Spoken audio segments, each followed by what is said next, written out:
This week on the I Love Funny Women podcast. Because I was like, who needs more anxiety in their life? COVID jokes are about to be evergreen, people. And I'm like, oh, look, people having a relationship. I can't leave my house. Maybe I'll never have one. I don't know.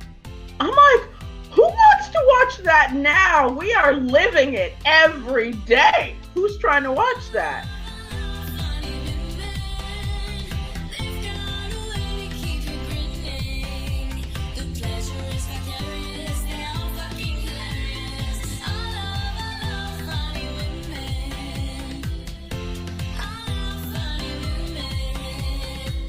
Welcome to the I Love Funny Women podcast with your host, Dina Nina. Hey everyone, welcome back to the I Love Funny Women podcast. Thanks for joining us again this week. Let's get a couple of housekeeping things out of the way. We'd be so grateful if you could leave us a 5-star review because your reviews help us a ton. Also, if you have something to say, go on over to Instagram, post a video, and tag at I Love Funny Women with the hashtag HeyDina, and you could be on the podcast or on our YouTube. Mother's Day is right around the corner, and we want to hear from the funny mothers. If you're a funny mother or you have a funny mother, do the same thing. Tag us in a video with your funny mother with the hashtag HeyDina and hashtag Funny Mother, and you or your mom and your mom could win an I Love Funny Women gift bag. But submit before May 3rd. Hey all you funny women, it's Door Girl Greg, and I'm here to say thank you for listening to the I Love Funny Women podcast. And if you haven't yet, go over to the socials. Go to Facebook or Instagram or Twitter or even YouTube and check out at I Love Funny Women. Do it now. Do it! Do it, and I'm going to pour sparkles all over you. Now let's get into the news. The FDA and Johnson & Johnson have announced that they're back on after relationship counseling. Announced last week, the FDA released the hold on the J&J vaccine with a warning about potential blood clots. The CDC and the FDA say that the advantages far outweigh the risks. Johnson & Johnson will be launching a marketing campaign to rehab the brand from the negative attention it's receiving, calling it the all-new Janssen vaccine with 90% less clotting. We've all matched with someone on apps that makes us want to crawl into a ball and never come out. So when a Bumble user was matched with a Capitol insurrectionist, Robert Chapman of New York, who openly bragged about storming the Capitol, she told him, "We're not a match." She reported him to the FBI, and rumor has it she changed her profile picture to an image of the Earth being round and added to her description that she believes in evolution. Chapman felt okay with the unmatch as he is not a lefty libtard, and then was arrested, which he was not okay with. Rumor has it that the Bumble user has now moved to Canada. Caitlyn Jenner announced that she would be running for governor of California. Governor Newsom is up for a recall election, which, if successful, would make Jenner the highest profile candidate to be in the race. Jenner, a notorious Republican and reality star, was skewered by Bill Maher, who said, "I wasn't sure about the whole man-woman thing, but capital gains, born that way." Look, I'm not a fan of Caitlyn, but trans people are not a monolith. We have different values, different political views, but the one thing we can all agree on is that Bill Maher is a fucko. There are well over 150 anti-trans bills that have been introduced into state houses all over the country. One of those bills hit Kansas Governor Laura Kelly's desk last week, and she immediately vetoed the bill, saying, "This legislation sends a devastating message that Kansas is not welcoming to all children and their families, including those who are transgender, who are already at higher risk of bullying, discrimination, and suicide." We're pleased to see that the spirit of Dorothy lives on, but while Kansas recognizes the threat of these bills, Republicans in many states are experiencing trans panic because trans children are out to terrorize the country by playing junior high basketball.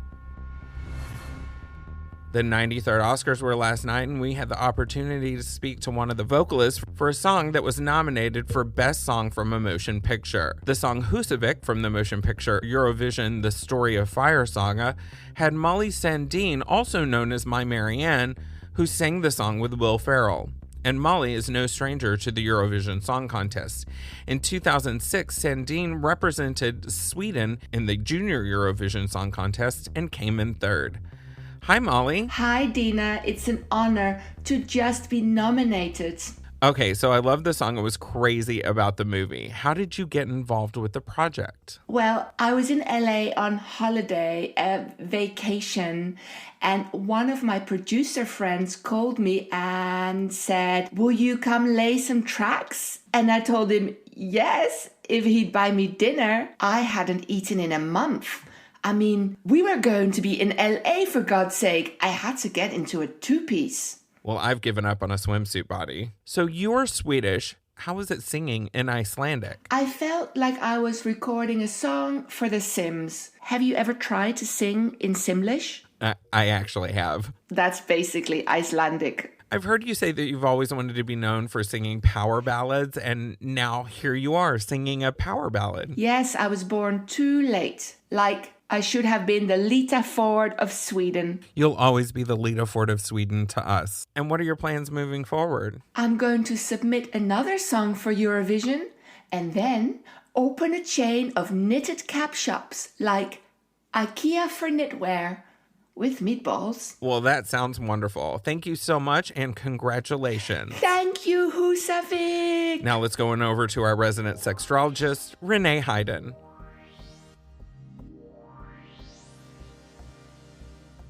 The full moon in Scorpio is going to have you facing some fears and push you to deeper intimacy. A Plutonian retrograde beckons renewal or possibly a colonic, and Venus trines Neptune with some maritime sexcapades. I'm your resident sexologist, Renee Hayden, and this is another Sex with the Stars.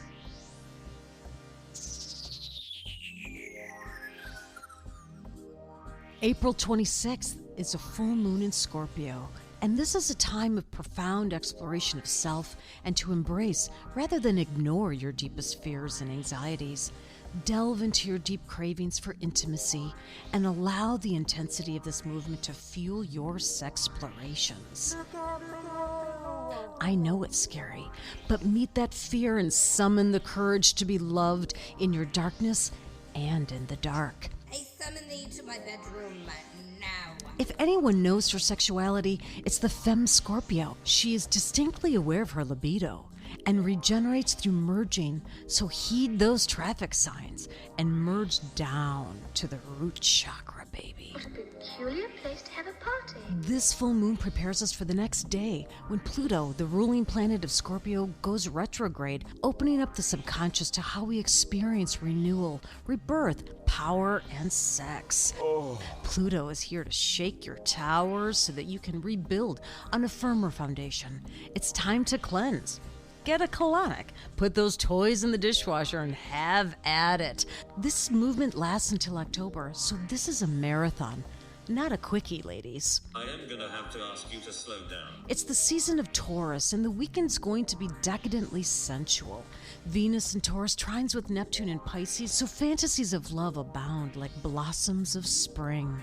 We're on the Love Channel. You're listening to KLOV, the Love Channel. So ring up that ex for some sex that's like old jeans, comfortable and worn in, not worn out. Okay. Ask your partner for some dreamy playtime. What's your deepest Neptunian fantasy? Hot tub hijinks, flowing with the tide of your orgasms, being fed grapes on the high seas, or floating effortlessly while being stimulated to your deepest joy. Ahoy, mateys! I'm Renee Hayden, and this has been another Sex with the Stars. Dina, back to you. And thank you so much, Renee. You can find Renee on Instagram at Renee Hayden Soul Therapy. This is Door Girl Greg, and you're listening to the I Love Funny Women podcast. And if you looked at me right now, I'd be twirling around like a fucking fairy. This week we have a comedian that is amazing. I love her so much. We met at the Lady Laughs Comedy Festival several years ago. She's performed all over the country. She's from Chicago, currently calls Los Angeles her home. Please welcome Wynter Spears. All right, so our guest this week is an amazing stand-up comic. She's based in LA, from Chicago. She has been on the Lady Laughs Comedy Festival as well as Women in Comedy. Please welcome Wynter Spears. Hello, everyone. Hello. Thank you so Hi. much for having me. Thank you. I'm so excited to have you. It's so good to see you. It's so good to see you. If I had known the world was going to shut down, maybe I would have gone to your festival another year in a row. I was like, oh, because you know how you are. Like when you've done a festival and then you get invited somewhere else, you're like, oh, well, I want to sort of go and see what everybody is doing. I was like, had I known it was all going to turn out like this, maybe I would have gone to Wisconsin another year. We would have loved to have you. Oh my God, it was so fun. How is it possible that I lived in Chicago for so long and had never been to Madison? That's so weird. I know, it is weird. So weird. It's like the place that everybody goes. There in the Dells. But you know what's funny is that there's so many like transplants from Wisconsin to Chicago. I was like, there was never a reason for me to go. How is that possible? It's a fun place to visit. I love it. It's completely adorable. It's completely adorable. It's so adorable. It's like it's walkable. They've got cute little restaurants. I was like, how is it possible? I've never been to Madison before. Right. See? 2.5 hours away. All you gotta do. I know. It's cute. It's a nice little drive. It's not such like it's a long enough drive that it's a nice drive, but it's not crazy. Right. How do you like LA? You know, LA, you can't beat the weather with a stick. It's between, 65 and 80 and sunny every single day. So that's what I always tell people. I was like, you can't beat the weather with a stick. I think it's what's more difficult, I think, is because people are in their cars so much. And there's so much driving, and I feel like everyone says this, but it's so true that you have to make a concerted effort to like find your community and make sure that you have people here and friends here who support you and who are part of your tribe. Just because you could spend a week in a car and not see anybody you know, and this is before the pandemic. No, it's seriously, this is before the pandemic. Like in Chicago, it's so, I feel like everywhere I went in Chicago, I could see like I'll run into friends on the bus, or I'll run into friends walking around downtown and that kind of stuff. I feel like that always happened. And not that doesn't happen here, but I feel like it's fewer and farther between. Like I was driving the other day and I was like, oh, I know that guy like 2 cars away, but you're like, what can I do about that? You know what I mean? I was like, I know him, but they're 2 cars away. I feel like that. I drove a lot when I was in Chicago, but I also saw a lot of people. But I was on the freeway in rush hour and 2 comics in a car right next to me, and I was like, what the heck? And we were just like waving at each other. And I was funny. Like, this is on the freeway. But that does happen. You see people, you're like, oh, I know that person. Oh, what's really funny is I saw a really close friend of mine one day when I was driving, and I literally called her from the car, and I'm like, are you on? And she's like, yeah. And we had a whole conversation. That's how you literally, I was driving behind her and chit-chatting with her. And another friend of mine, I ran into her at an audition, and then I never want to be the person who is chit-chatting with someone at an audition. I just want people to be able to do what they need to do, because I don't want to interrupt them. I don't want to mess with their process. And then I texted her after, like she went before me and then I went. And then I texted her after and I was like, I wasn't trying to be rude. I only said hi because I didn't want to interrupt you or your process or whatever. She's like, I'm at the beach. Come sit with me. So literally we like hung out on the beach for an hour in Santa Monica because, whenever you drive to Santa Monica and you don't live in Santa Monica, that's your whole day. So the whole day. And that's your whole day. So when she was like, come hang out, I was like, yeah, it's going to take me 2 hours to get home anyway. So we like hung out at the beach for a while because, she was in Santa Monica and I was in Santa Monica. I think like auditions are a weird beast because I run into the same people at almost like there's at least someone I know reading for the same part. Like when I go to an actual audition, no matter where I am in Chicago or LA, because the people you see at your auditions are the people you see at your auditions. So there are people that I would see at auditions in Chicago that now I see at auditions at LA because your type is your type. And when you're getting called in for something, those people are getting called in for it too. And that's how I've gotten to know a ton of people, is just because I saw them in auditions so much. They're like trans people. Right. Okay, yeah. I know who I'm gonna see at that audition. I know who my group is. So you're loving it and you're still doing comedy out there? I am. I'm still, I'm still plugging away. It's so bizarre now just because nobody knows what all of this is going to look like. Yeah. Because it's all just, we're partially in stasis and partially like, well, how long is it going to be this way? And how are we going to make this work. So I'm sort of living in, I do comedy shows online a lot. Whenever people ask me, I've been working, but I'm not working like at the moment, but I'm supposed to go back to work in the next, I think, month and a half or so. So there are things. So whenever people ask me to do shows or whatever, I'm doing it just because I want to at least keep writing, keep staying in practice. And then I'm like, how long are these? I was like, I need to keep doing these COVID jokes because I don't know how long I'm going to be able to do them. But also, I think this is going to be the thing that we're talking about for the rest of our lives. So COVID jokes are about to be evergreen, people. COVID jokes are about to be evergreen. Do you remember when? Right. That's because we all have this collective memory now. Yes. And trauma. Right. So for like our parents and our grandparents, it was like the Vietnam War and like the Depression and World War II. And for us, remember that time we all just stay in the house? Remember COVID?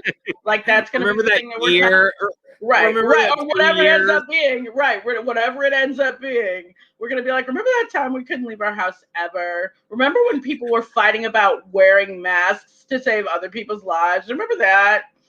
Yeah. Remember when we used to be able to go outside? Now it's been 10 years. Remember when COVID-19 was just a little fluffy bird? Now it's like COVID-53. Remember when we weren't a dystopian society and then we were? Remember that? Right? Yes.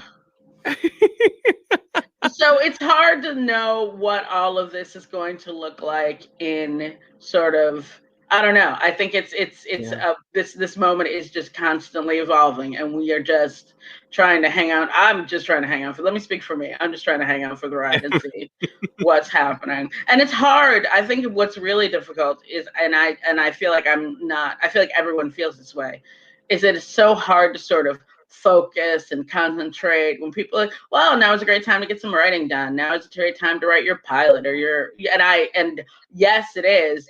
But also, how many COVID variants are coming out? What articles am I reading? Like, there's so much information that I'm just like, I feel as if I'm inundated with variants and when are vaccines coming out and who can get them. And also, I feel like there's a sense of anxiousness that everyone has and has had since the beginning, but now it's an anxiousness combined with exhaustion because we're coming up on a year. We're coming up on a year. Yeah. So I don't know. We are all sort of, I think I'm just trying to do the best I can. I love it. And also, like, it's time to write your pilot. Well, how do we write a pilot? Are we going to be able to be in crowds? Is there going to be like a room where I can have, a party room? Is Russian Dolls ever going to come back? Am I just writing a Zoom show? Because people can't be in the same room together? Because they've done that. Like NBC has a Zoom show. I think Netflix has a Zoom show. There are a couple of shows that are actually Zoom shows. Connecting is a show that they did entirely on, Zoom or whatever the equivalent of that is for network. But like Connecting is a show that has been born of this pandemic. Social Distancing on Netflix is a show that's been born of this pandemic. So my question is that how we're writing pilots now? Is that what because we don't know how many people are going to be able to be in a room together? Yeah. And so my friend Simone Missick is in the courtroom drama on I don't know CBS. Simone well, but she is friends of mine, so I know who she is. I love her so much. We used to work together a long. Look at me, my friend Simone Missick. I'm so. Let me pick up that name you just dropped. Here you go. Thanks. She's the star of that sitcom All Rise. Oh, here's the name you dropped. There you go. Yes, that's it. So I haven't seen anything this season, but I saw like the very last episode of last season, and it was all virtual. Like it was all done virtually. And the fact that they made that happen, and I didn't see it, but I know like everyone was talking about it, and the fact that they made that happen in that span of time is nothing short of amazing. Agreed. And I was like, wow, holy cow is the word I was looking for. But so for the writers to say that, okay, this is what the episode is, how do we make it work when no one can be in the same room together? Yeah. I was impressed, I'm going to say. And it's really interesting. Do you feel the same when you're watching like a series or TV show that was recorded way before the pandemic, and you're like, oh my God, you're so close to each other. Right. And then you're like, oh, this was in the before times. This was in the before times, before anyone had to worry about those things. So yeah, when you see people, and because what I feel like I've gotten used to now is every time I watch the news or whatever, everyone is just sitting so far away from each other. Like the camera angles have to be so wide because everyone is sitting so far apart if they're in the same room together. Yeah. So every time I see something in the before, my first question is, when did they film that? That's always right. When did they film that? It's so weird. Mm-hmm. Because all I'm thinking is, I wouldn't be in that room. I was like, you couldn't pay me. All those people, right. No way. No way. I'm like, I just miss spitting on mics and handing it over to the next performer. That's like my. If I can tell you now, I was reading on Twitter today. People were talking about what was your lockdown day, because everyone's was different depending upon where you lived. So I very specifically remember I had a show on March 12th, and I didn't even question doing it because they hadn't shut LA down yet. And then for me, on the 16th was the day that everything went into lockdown, March 16th. But knowing what I knew, if I knew on March 14th what I knew on March 12th, I for sure would not have done that show. Because by the time March 14th rolled around, I was reading, I was looking at all the stuff, and I said, oh, this is serious. And that weekend, I had all these things that I was supposed to do, shows, whatever. And I canceled everything because my thought was, this is about to shut everything. Because once they shut down the NBA, I was like, oh, this is about to be a thing. So I canceled everything, and then work stoppage was March 16th. So that was the day. But knowing, if I had known on March 12th, what I knew on March 14th, I would not have done that show. But what was funny is when we did the show, the host would give all of us hand sanitizer between sets. So we would all sanitize our hands between, we would walk on stage. He would say, give us the sanitizer. It became a bit. We would walk on stage. He would introduce us. We would walk on stage. He would give us sanitizer, and then we would take the mic from him. And thank goodness we did that, because so far I haven't been sick. But it was the kind of a bit, and I was like, oh, if we had all known much better, none of us probably would have been there. That wouldn't have been funny, and it wouldn't have happened. No, none of us would have been in that very low-ceilinged small room. None of us. Right.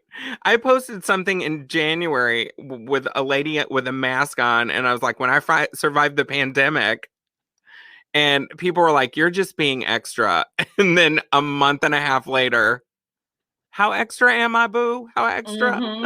And what's funny is I didn't realize how early it had gotten into everyone's consciousness, because I was doing a show at the end of January, and I mentioned, and I have a videotape, and I say videotape, but I have whatever we have now that's not video. But I have video of me mentioning coronavirus in that set, and I was like, look who's being kind of prescient. And I think I just threw it in there because I had heard it on the news, and I was like, oh, this can go at the beginning of that joke. I can throw this topical thing in there. And I was like, wow, look how topical it still is over a year later. Right. I remember seeing things about it and hearing about it and being like, okay, I just want to be extra careful, stay, wash my hands, blah, blah, blah. And then I went to Texas in the middle of January after an Extra AF live show, and then a student showcase. My students had a showcase kind of in the late middle of February. And then I went to Texas for about a week and a half. And then on the way back, because I was supposed to turn around and fly to Austin for South by Southwest. Right. And on the way back, I was like, okay, what's happening? And then a couple of days later, South by Southwest canceled. And I was like, that's money. You don't just cancel money. That's the thing. When they started canceling things once they start canceling things that make billions of dollars, I was like, oh, this isn't going to go well. Because they're leaving. They said, oh, no. We don't have the money. There's not enough money to make this okay. We don't know what we're dealing with. And I think to a certain extent, we still don't, because once everything is constantly changing, and once variants come out, that has changed the game again. Mm-hmm. Now we're wearing 3 masks. Right. I was like, oh, the double masking. And then I've been trying to I try to take a walk at least 3 to 5 times a week just to get out of the house and get some exercise. And but I take the same route all the time because I don't want to run into too many people. And even still, when I understand that people are walking their dog or running or whatever, but how we are almost a year into this, how are you not wearing a mask? I don't understand. So I think that's so interesting because like I'll go to the dog park and I'll be with my pod, but we're not masked when we're walking, and there are about 20 people there, but they're all separated, so I don't feel as scared about it. I don't feel freaked out about it. But so that's like a quandary. Do I need to be wearing it when I'm at the dog park? This is my only concern. My concern is I'm not worried about. I don't ever want to be the person who is putting someone else at risk. So I just always have it on just because I just walk up to people. And I understand like especially if people are making a concerted effort to make sure that they stay away from people and all that. But it's like anything else. If I'm out in society with other people, I just feel like I don't ever want to be the person who's like, was that my fault that so-and-so maybe got, people remember when people were having secret weddings and whatnot. And I was like, guys, what are you doing? They're still doing it. I know, I'm sure they are. But I was like, it's not going to be a secret when people get sick. Right. Not going to be a secret. I pretty much go from my house to my office. Very few people are in the building. When I'm in the hallways, I'm in a mask. Like I have 3 people that are really in my pod and one person who I hug. Well, 2 people who I hug because if one of us gets it, we're all going to get it anyway because we've been right. So you've been in the same we've been in the same pod. Yeah, we call it a quarantine. Oh, that's so cute. You should get t-shirts. I know, right? Quarantine. the only person I've seen. How many people I've seen? 3 people during the quarantine, and even and it wasn't like it was always outside. Everybody was masked. One person, and this was probably May of last year, we touched elbows. And my mom is here. Thank goodness my mother is here with me, so I don't have to worry about her being in Chicago. But she's like, it's just me and her. We take drives periodically so we don't go crazy. Every time I go to the grocery store, I almost have a mini panic attack. I was like, oh, I have to go to the store again. And I go to the store, and I know you can order and all that stuff. And there are some things that I do order, but I live in fear of not being able to leave the house once I have spent a period of time not leaving the house. You know what I mean? Because when quarantine first started, I very specifically remember I was 2 weeks. We were 2-ish weeks into, almost 3 weeks in, and I had to go to the grocery store, and I hadn't been anywhere. And I had to talk myself down from a ledge because I was like, oh my God, I have to go outside. I don't know what I'm going to do. And I was like, no, you go outside all the time. You have a mask. It's all going to be fine. It's all going to be fine. I definitely remember at the beginning washing all my groceries, washing everything out, sanitizing everything. But I also remember people coming close to me and I would be like, oh my God, I'm going to fucking flip. I'm going to flip on these fucking people at the grocery store. Yeah. The grocery store I feel like, but even more often, like even now, it's been pretty okay. But every once in a while, there's an outlier where someone walks too close behind you and you're like, I'm going to need you to step back. I'm going to need you to step back. Stop standing so close to me.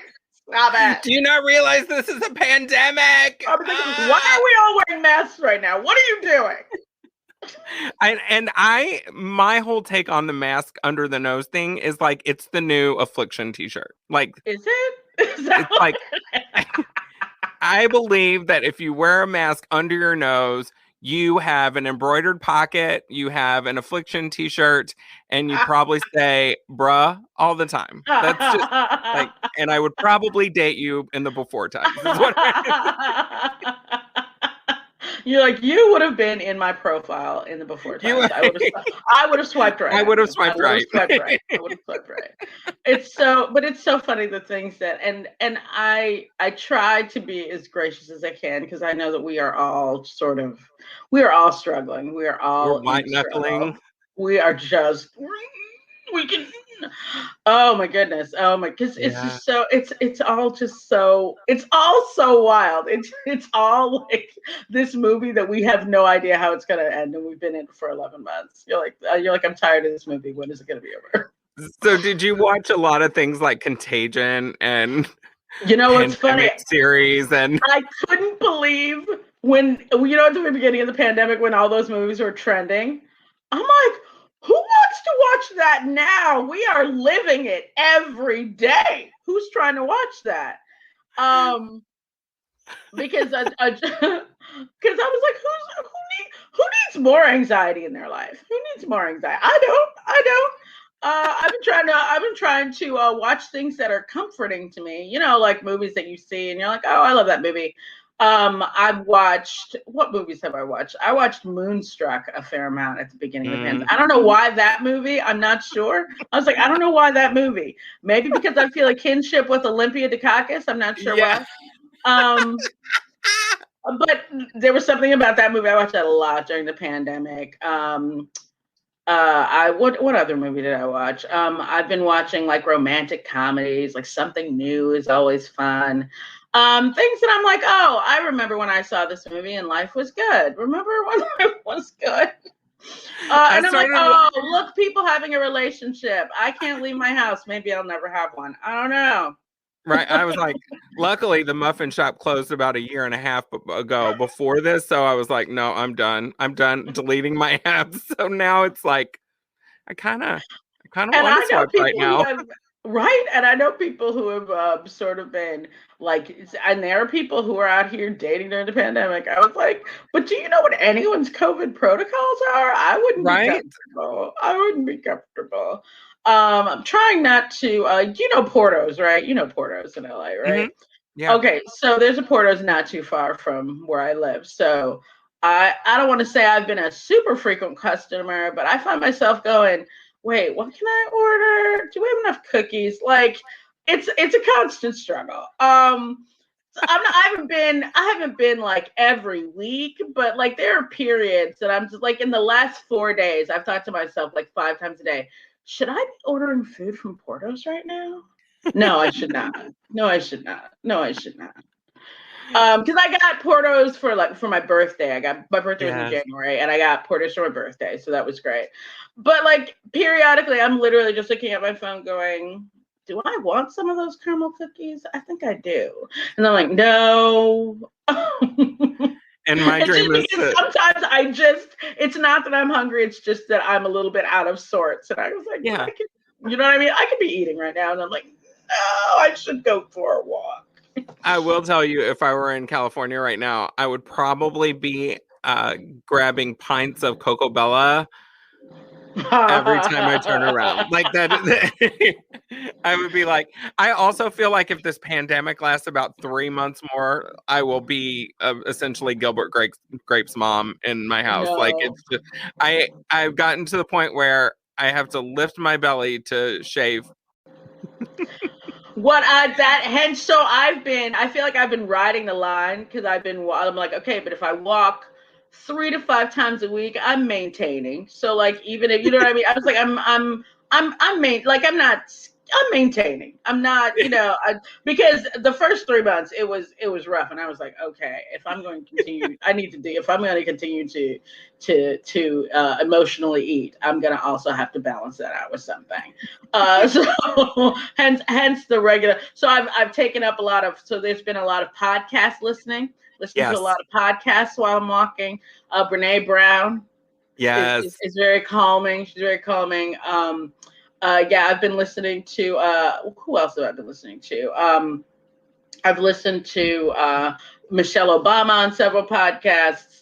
I've listened to Beautiful Anonymous, which is really fun. It's just people calling in and telling these really amazing stories anonymously. So I'm trying to take my brain out of CNN mode when I'm not at home glued to the television. So, It's and so that's hard. helping. I know the news cycle is constant. And I did a tweet not too long ago where I was like, every time I put the internet down for 5 minutes, something crazy happens, and then I have to catch up. Like, you know what I mean? Every 5 minutes, I put it down for 5 minutes, and something, and then all of a sudden, people are tweeting about a thing I know nothing about. I was like, wait, I gotta look that up. Hold on. I do feel like it's slowed down. I mean, it's not as interesting, the press conferences. No, but isn't it wonderful to have adults back in power? I mean, people who know how to throw a meeting and take questions and be nice and give coherent answers. It's just it's like it's just so to not have to worry about that is so that's freeing in a way. Yeah. It's freeing. Well, Wynter, thank you so much for joining us on the I Love Funny Women podcast. Thank you so much for having me. Of course, and you can find Wynter Spears on all the social medias. Find me on all the things. I'm at Wynter Spears. I'm on Twitter, Instagram, Facebook, all the things. Love it. Thanks for listening to the I Love Funny Women. You can find us on all the social media at I Love Funny Women. And of course, find us over on our YouTube. The podcast was written by me, Dina Nina Martinez, and Lalita D. You can find me on Instagram and Facebook at Dina Nina Martinez. And Lalita D, who also played Molly Sandine, you can find her on Instagram at Lalita D Comedy. Thanks to our glamorous door girl Greg, and you can find him over on Instagram at GG Potter. And our announcer Krista Garner can be found on Instagram at Krista Garner. This is an Artemis Glow Studio production in association with Crossover Media and AMG. See you on the YouTube and see you next week right here.